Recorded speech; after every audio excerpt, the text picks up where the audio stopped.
Now for the questioning part of our debate. I've divided the questions up into three major areas: the economy, the international scene, and the national scene. We begin with the economy.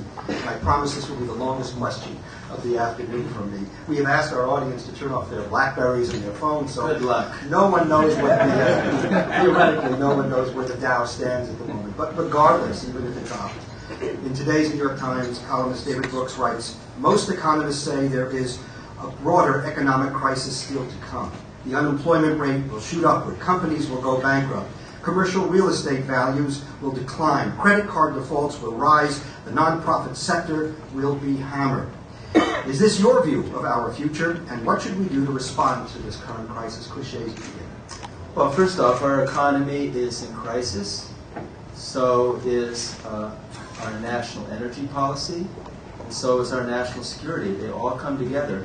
And they all have a solution. They're all part of the same issue.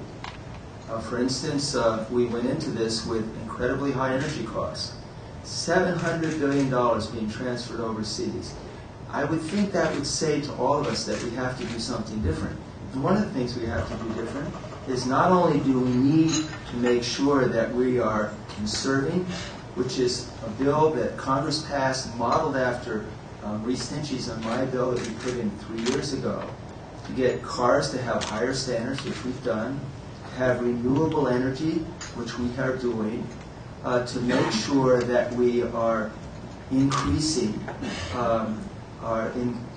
adding to the number of nuclear power plants, which we haven't built in a number of years, to make sure that we are mining for oil off both our coasts. So that's one thing we need to do.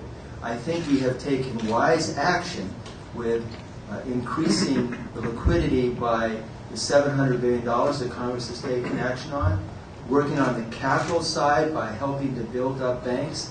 So I believe that the fundamentals of our economy are sound. We need to trust that the American worker, that our ingenuity, that our incredible industrial base, that our agricultural base, and so on, will move up with it. Mr. Hines? The fundamentals of our economy are the extent to which you are secure in your job. We now have 650,000 fewer jobs in this country than we had on January 1st. The fundamentals of this economy are people staying in their homes? Are their homes appreciating in value? Is our economy thriving? Do people have access to health care? Do people have access to the very best education to make sure that their children will be the innovators and the business leaders of the next decade? On all of those counts, we are not doing nearly what we should do, and everybody in this room feels this, and certainly everyone in this country feels this.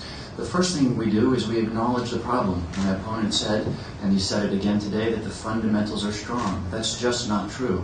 And it's not true because we are coming through a period in which we have been fiscally insane. Christopher Shays voted to cut taxes in 01 and 03, something that we have never, ever in the history of the United States done, cutting taxes as we raised spending going into a war, 2 wars.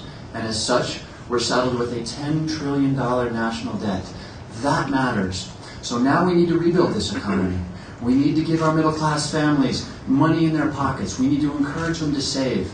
We need to put in place a stimulus plan that will get the economy on its feet again, and then focus on the real fundamentals, getting American families to save more, to educate their kids better, to make sure that nobody in this country ever goes bankrupt because they don't have access to health care.